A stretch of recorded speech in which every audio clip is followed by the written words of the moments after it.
ku bijyanye no kwisubiza uduce twari twarafashwe n'umwanzi. Uyu munsi dushobora kuvuga ko twebwe ari twe dufite uruhare rwo gutangiza ibitero.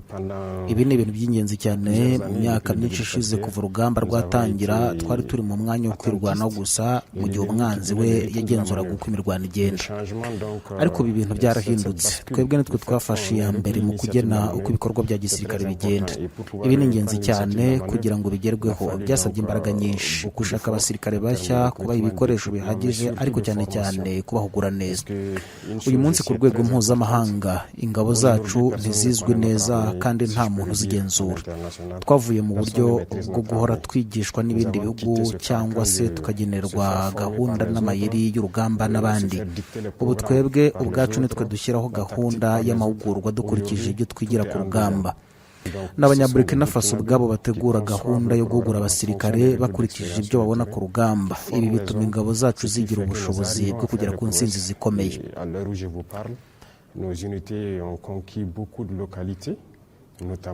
Ubu ndimo mvuga ingabo zacu zongeye gufata uduce twinshi twe twaregaruwe n'umwanzi, cyane cyane mu majyaruguru ya Djibo. Utwo duce twari tumaze hafi imyaka 10 turi mu maboko y'umwanzi, nko muri Barabur kugera i Petakori. Ubu twaratwisubije, ndetse no mu burasirazuba bw'igihugu twateye intambwe igaragara tugana ku mupaka wa Benin. Imijyi na Diago ndetse n'ahandi yarasubijwe kandi iri mu maboko yacu. Ubu turagenda dutsinda urugamba intambwe ku yindi. Umubare w'abaturage bavuye mu byabo PDI nawo uri kugabanuka. Mu myaka yashize twari hafi miliyoni 2 z'abari barahunze ingo zabo. Ubu bamaze kugabanuka bakaba bari munsi ya miliyoni 1, kandi mu mezi abiri ari imbere bazakomeza kugabanuka uko abaturage bari gusubira mu duce twabo twongeye gufatwa. Iyo umwanzi abonye ko atakibasha gutsinda urugamba, akenshi akora ibikorwa by'ubugome, agatera abaturage basanzwe badafite intwaro, akabarasa, agahita ahunga. Hari igihe rero bafata amashusho y'ibyo bikorwa kugira ngo bateze ubwoba abaturage. Iyi ni intambara, kandi n'umwanzi akoresha uburyo bw'intambara ya gerira mu gihe twebwe dukoresha uburyo bwo kuyirwanya. Ariko ikintu cy'ingenzi ni uko twahinduye uburyo twakoraga ibintu kandi dukomeje kuyindura. Intambara ntitsindwa n'ibikoresho gusa. Hari ibihugu bifite ibikoresho byinshi by'ikoranabuhanga, ariko ikintu cya mbere gikomeye ni abantu. Abantu bagomba guhugurwa neza. Ibihugu byinshi byo muri Afurika bikomeye kwishingikiriza ku bihugu byo mu burengerazuba kugira ngo bibihugure, ariko twe twafashe icyemezo cyo kwihugura ubwacu dukurikije ubunararibonye tugira ku rugamba. Vous avez beau payer les équipements technologiques nécessaires, c'est la ressource humaine d'abord. Et la ressource humaine, il faut la former certes militairement.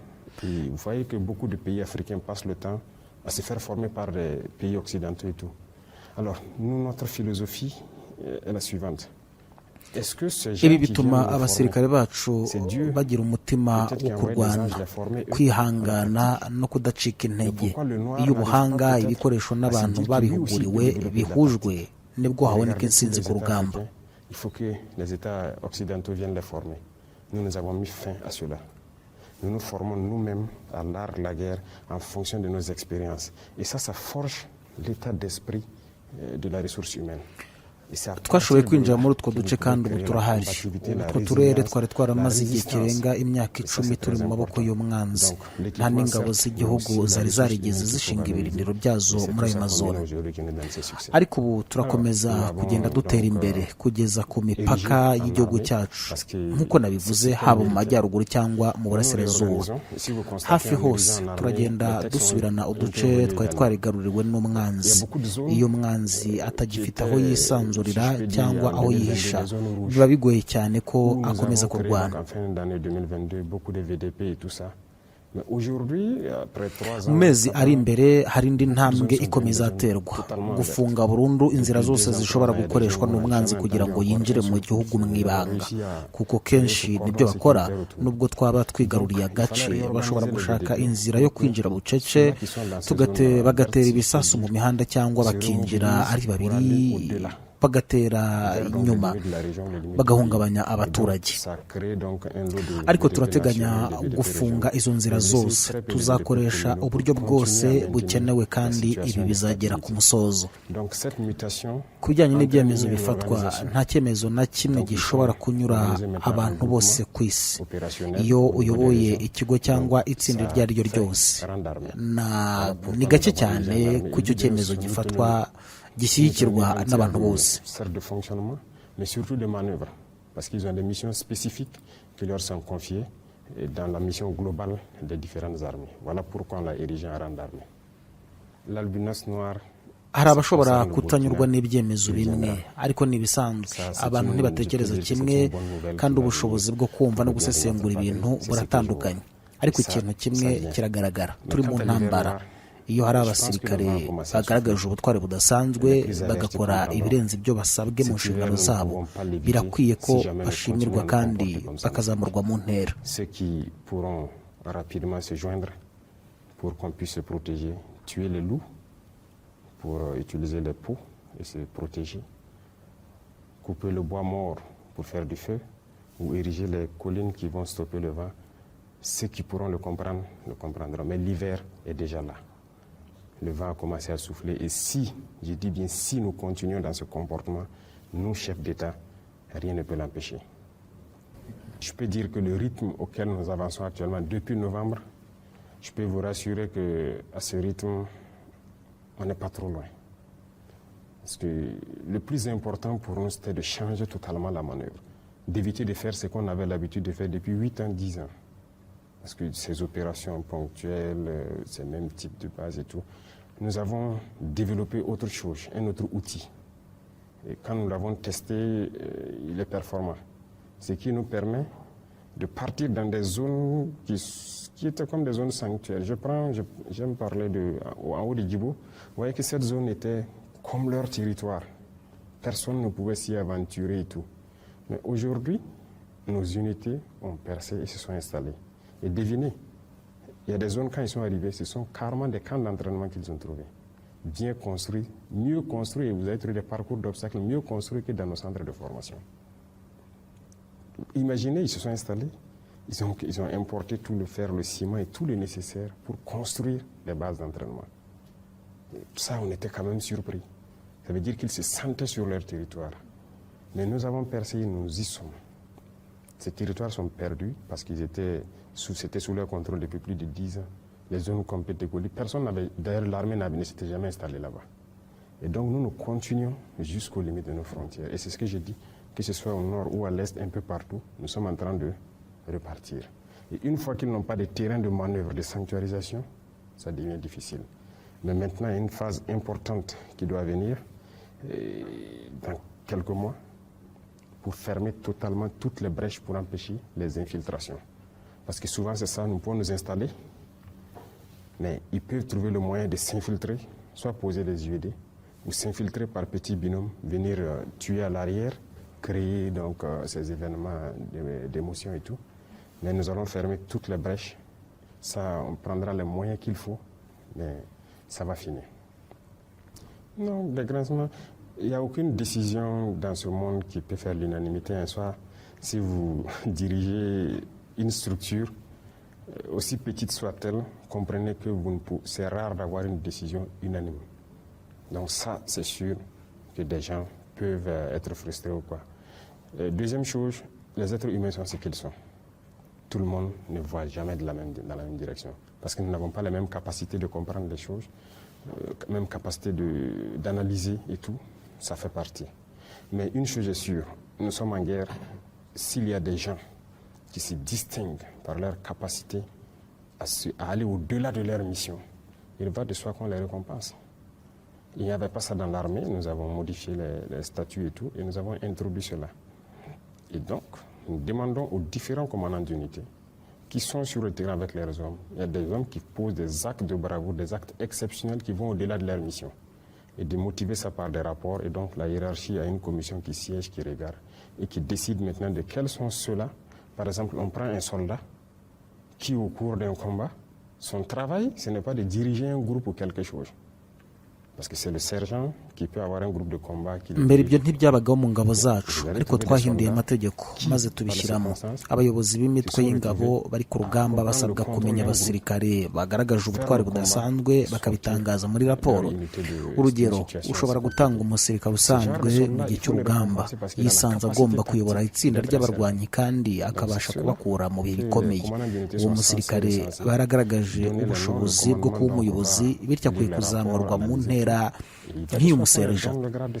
Ibi bituma abasirikare bagira umwete n'umurava kuko babona ko ubutwari bushimirwa mu ntambara. Rimwe na rimwe igikorwa cy'umuntu umwe gishobora guhindura uko urugamba ruri kugenda. Ku bijyanye n'ibendera ry'igihugu, abaturage ubwabo nibo barishyira hejuru. Nta n'igihe ingabo z'igihugu byabaye ngombwa ko zijya kurishyira ku ngufu. Hari aho byabaye ku bandi bashyiraho irindi bendera, ariko abaturage bahise baryurutsa basubizaho ibendera rya Burkina Faso na mbere y'uko ingabo zihagera. Donc moi je trouve plutôt au lieu de frustration que ça encourage et ça motive. Ah non, même pas. L'armée burkinabé n'a pas eu besoin de partir planter le drapeau. Dès qu'ils l'ont fait, les populations ont descendu le drapeau et remettent le drapeau burkinabé. Donc avant même que les unités arrivent sur le terrain. Les unités sont parties rassembler les populations, prêcher aux populations de ne pas se laisser aller dans la provocation. Et nous les observons et c'est comme je l'ai dit. Ingabo zacu zasabye abaturage kudaterwa n'ubushotoranyi. Turimo kubikurikirana neza. Hari abantu bamwe bakomeje kwitwara nk'abakora ibyo bategetswe n'abandi badatekereza ku nyungu z'igihugu cyabo. Nk'uko nabivuze mbere, turi mu ntambara kandi ntituyitinya, ariko ingabo z'igihugu zitajya zishaka intambara ku bushake. Niba rero hari uduhatira kuyijyamo, tuzayirwana ku bw'igihugu cyacu. Iyo intambara itangiye nta muntu ubuze uko izarangira. Niyo mpamvu ingabo zishobora kuyirinda zigerageza kubikora, ariko iyo bidashobotse igihugu kigomba kwirwanaho. Ku bijyanye n'impinduramatwara yatangajwe ku ya 30 Nzeri, twafashe igihe cyo kuyisesengura mbere yo kuyitangaza ku mugaragaro ku ya 2 Mata. Nta nyandiko ndende cyangwa manifeste twahise dusohora kuko twashakaga kubanza kureba uko abaturage babyakira. Abaturage ba Burkina Faso bafite umutima w'impinduramatwara. Nyuma yo kuyitangaza, abantu benshi batangiye gutangaza ibitekerezo n'amatangazo, haba mu banyabwenge cyangwa mu baturage basanzwe. Iyo tuvuze ubwenge, si abize amashuri gusa cyangwa abavuga igifaransa.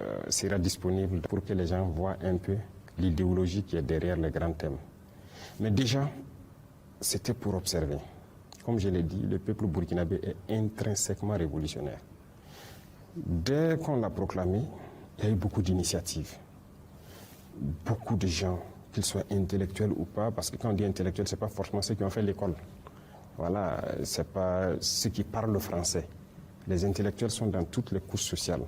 Que vous partez au Grand Marché à Roroko ou un peu partout, vous trouverez des intellectuels, parce que l'intellectuel, c'est l'intelligent d'abord. C'est lui qui est capable de comprendre ce qu'on veut faire. Ils ont pris beaucoup d'initiatives pour expliquer le comportement qu'il faut pendant la révolution, pour expliquer ce qu'il faut faire pendant la révolution. Umunyabwenge ni umuntu ushobora gusesengura no gusobanukirwa ibibera mu gihugu. Les gens ont animé des conférences, les gens ont éduqué, les gens ont formé à l'initiative des jeunes. Ça, c'est très important. Et c'est ce que je voulais voir. Et à partir maintenant de ce manifeste, ahantu henshi abantu batangiye gutanga ibiganiro, guhugura urubyiruko no gusobanura imyitwarire ikwiye mu gihe cy'impinduramatwara. Ibi byabaye cyane ku bufatanye bw'urubyiruko. Twashimwe n'uruhare rw'abarimu n'abarezi mu mashuri menshi batangiye gufasha urubyiruko gutozwa gukunda igihugu, kugira umutima w'ubwitange n'imyumvire y'impinduramatwara. Regardez dans plusieurs écoles, beaucoup de choses ont changé en termes de mentalité. Abarimu bafashe iya mbere kuva mu mashuri mbere y'uko hagira ubategeka. Batangiye gutekereza uburyo amashuri ashobora kugera ku kwibanda mu bikorwa by'umusaruro. Batangiye gusubizaho imirimo y'amashuri kugira ngo abana bige, bakore no gutanga umusaruro. Permettre aux enfants de produire. En fait, ils sont en train de ramener les enfants aux fondamentaux du Burkina. mu by'ukuri barimo kugarura abana ku ndangagaciro z'ingenzi z'umunyaburikinabe. Ibi ni byo nashakaga kureba, kumenya niba uwo mutima w'impinduramatwara wari ugihari mu baturage. Ubu nicyo gihe cyo kuwongera imbaraga. Le contexte a changé, c'est différent un peu de la révolution démocratique. Le contexte a beaucoup changé, le monde a évolué. Turishimira cyane ibyatangiye gukorwa. Ubu ni inshingano zacu gukomeza uwo murimo wo gutoza abantu no kubahugura, kuko impinduramatwara turimo ari impinduramatwara igenda itera imbere. Ibi bisaba ko ihinduka rijyana n'uko isi imeze uyu munsi, kuko isi yarahindutse cyane. C'est pas au dernier vote là qu'on a mis les questions d'élection dedans. Non, ça c'est ancien.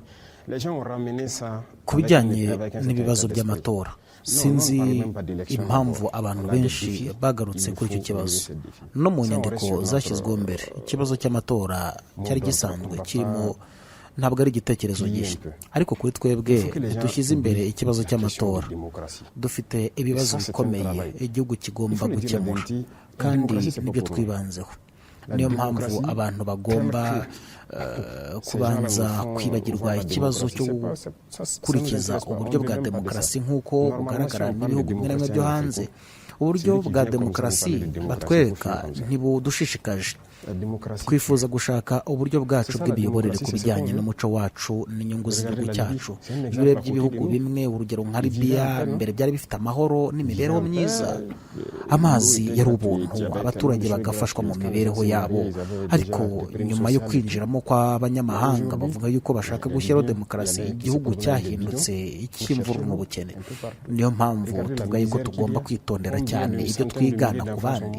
Twebwe twiyemeje guhindura imitekerereze n'imikorere yacu kugira ngo abaturage babashe kubona isi uko imeze, kandi ntibabone kugwa mu makosa nk'ayo ngayo.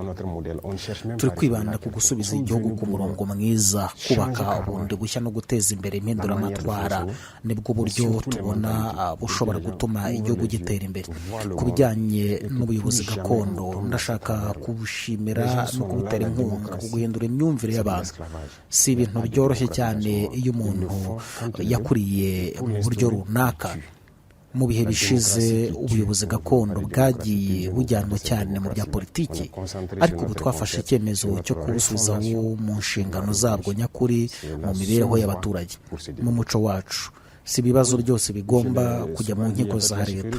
Hari uburyo bwacu gakondo bwo gukemura amakimbirane n'ibibazo by'abaturage, kuva ku byoroheje nko kwiba ibintu bitoya kugeza ku bibazo bikomeye. Iyo ubuyobozi gakondo bukora neza, butuma habaho ubwumvikane, ubufatanye n'urukundo hagati y'abaturage.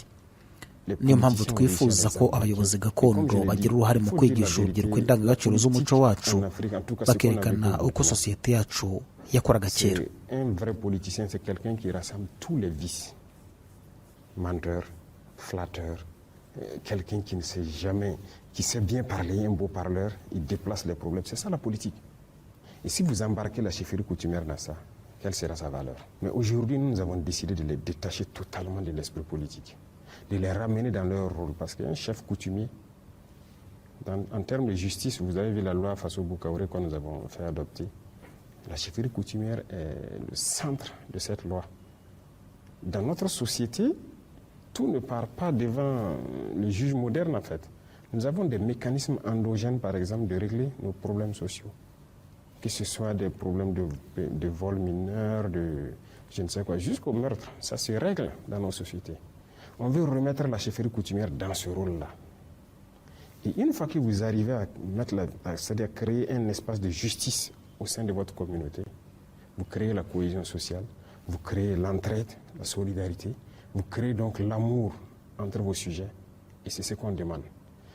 Donc, il y a beaucoup de choses qui sont attendues d'eux. C'est qu'ils soient ceux-là qui transmettent nos valeurs endogènes à la jeunesse. Et montrer à nos jeunes comment est-ce que le Burkinabé d'antan faisait. Jusqu'aujourd'hui, Dieu merci, nous avons pu conserver dans presque toutes les communautés une architecture ancienne de comment nos sociétés fonctionnent. mu by'ukuri mu miryango myinshi yo muri Burkina Faso haracyaboneka imiterere ya kera n'imiyoborere n'imibereho y'abaturage.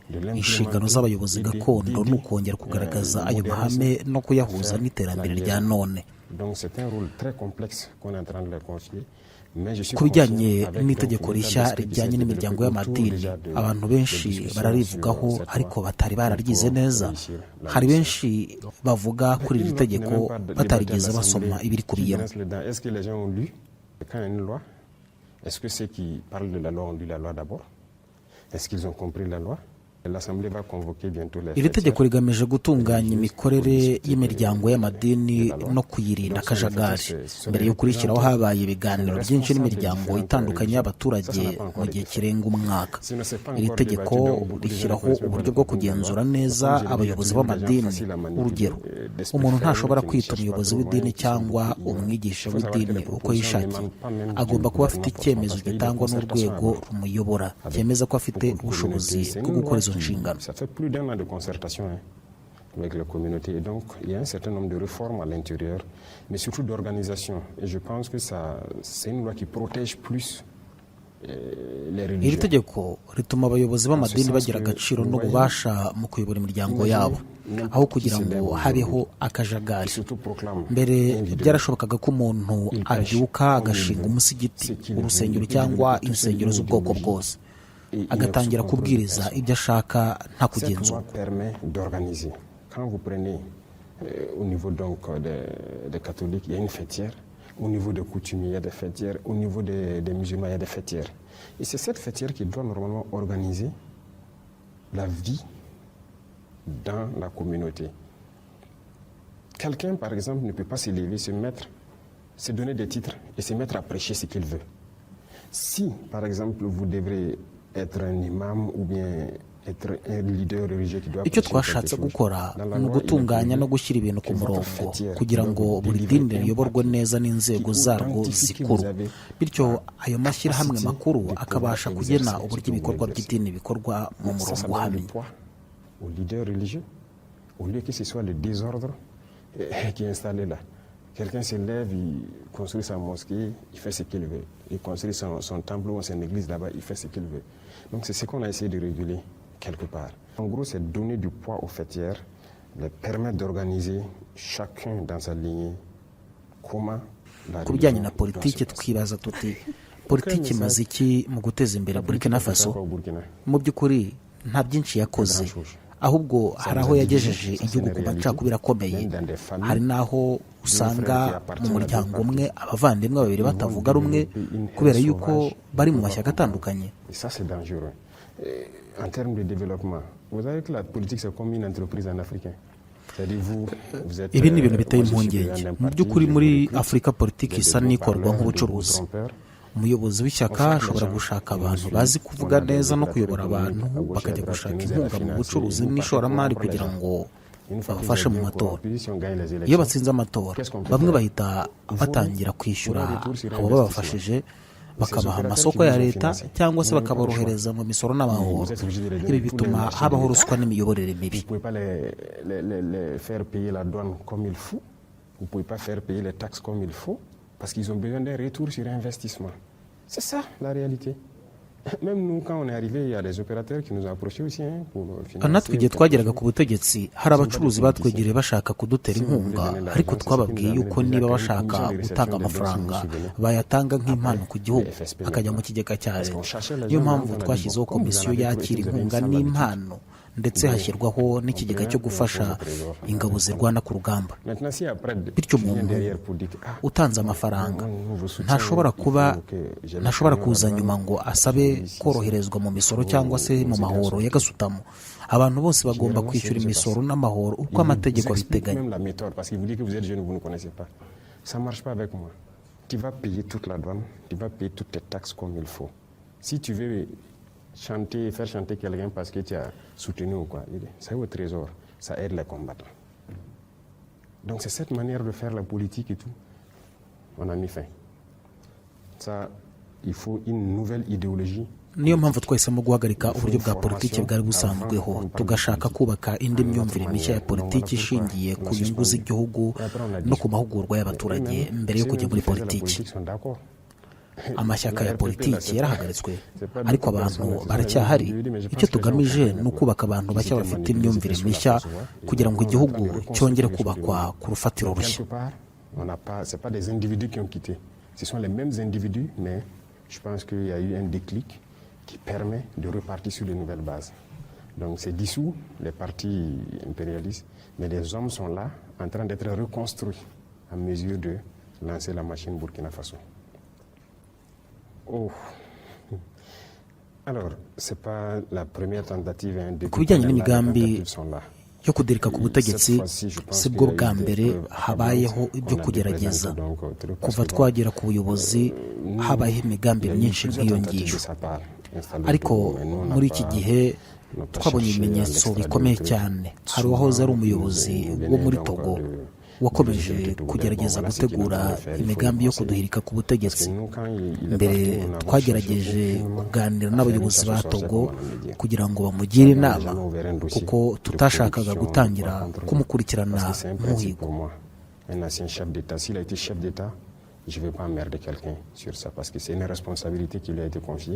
Twe twafashe icyemezo cyo kutagira dukurikirana ku byaha bya politiki byashize, cyane cyane ku bayoboye igihugu mbere.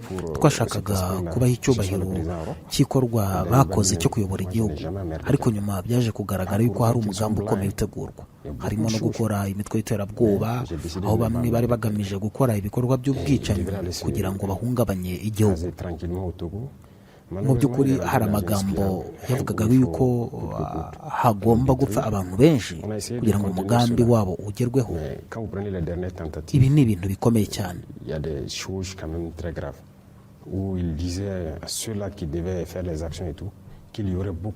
Ni nayo mpamvu rero twohereje ibimenyetso byose ku nzego z'ubutabera z'igihugu cyari kimucumbikiye. Nyuma byemejwe ko ibyo birego bifite ishingiro, bituma aza gushyikirizwa ubutabera. Iyi ni dosiye igikurikiranwa kandi ni dosiye ikomeye cyane kuko igaragaramo uruhare rw'abantu n'ibihugu byinshi.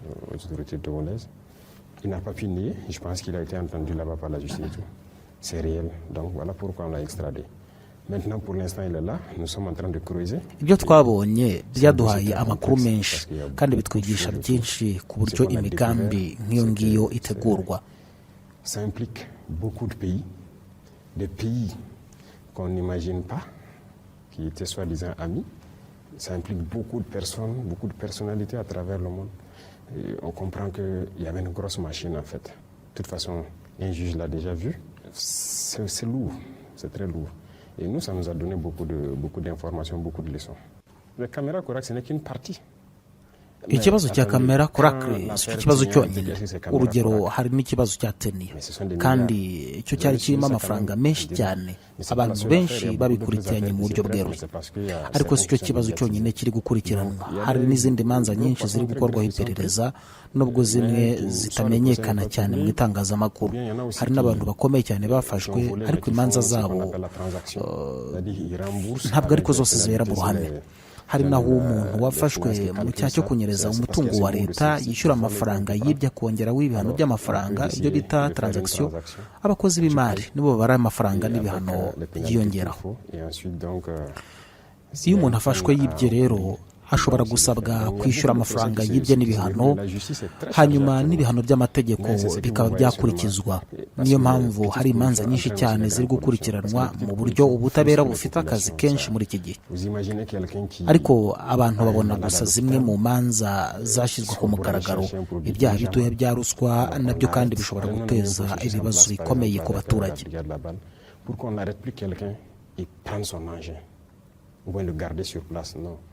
Il y a une carte qu'on vous remet et vous partez.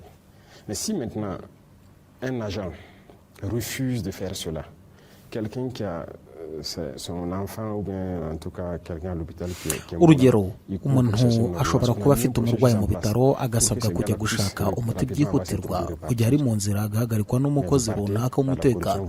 Twasabye ko habaho uburyo bushya bwo kubikemura, aho gufata moto cyangwa kugumana umuntu aho ari, bamuhaye ikarita y'inyandiko imwemerera gukomeza urugendo rwe. ariko iyo hari umukozi wanze gukurikiza ayo mabwiriza agafata uwo muntu akamusaba amafaranga, bishobora guteza ingaruka zikomeye ku muryango w'uwo murwayi. Niyo mpamvu turwanya ruswa, kuko ishobora kubangamira ubuzima n'imibereho y'abaturage. Niyo mpamvu hari aho dufata amashusho tukabyereka abantu bose kugira ngo abandi badakomeza gukora amakosa nk'ayo. Ikibazo nk'iki kiboneka mu nzego zishinzwe ubutaka n'imiturire. Abantu bashoboraga gutinda guhabwa serivisi zikwiye kuba bahabwa. Abakozi ba leta bagomba kwibuka ko ari abakozi b'abaturage kandi inshingano zabo ari ukuyobakorera. Iyo umuntu akoresha umwanya afite mu kazi ke agahohotera abaturage cyangwa akababuza uburenganzira bwabo, ntituzabyihanganira.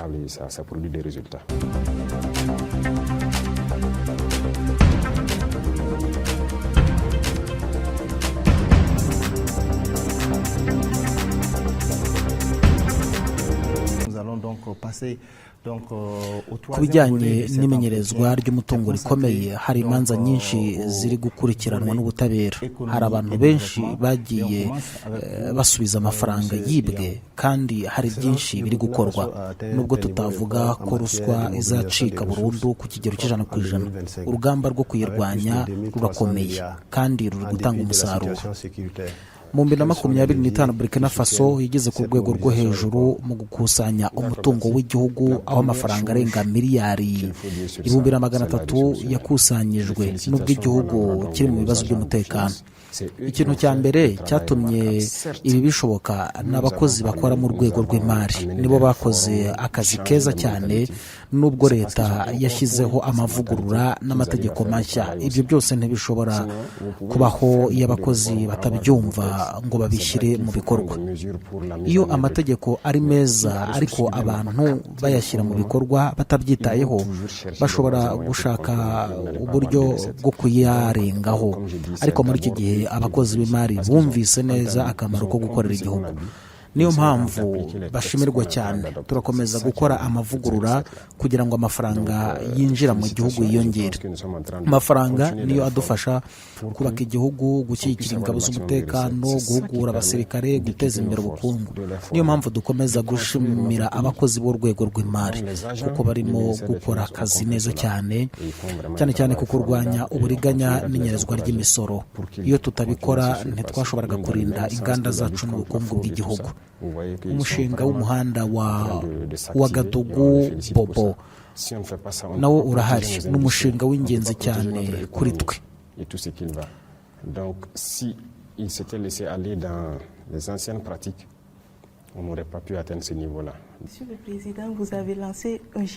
Uyu muhanda ni ingenzi kuko mu myaka 2 ishize habaye impanuka nyinshi cyane kuri uwo murongo. Umuhanda uhari ni muto kandi imodoka zirukoresha cyane, bigatuma impanuka zica abantu zibaho kenshi. Twabonye ko wari umushinga wari warateguwe mbere, ariko wateganyaga umuhanda w'inzira ebyiri. Twafashe igihe dusuzuma neza ibigo byari byaratanze ibyifuzo byo kubaka kugira ngo harebwe uburyo bwo gukora umushinga mwiza kurushaho.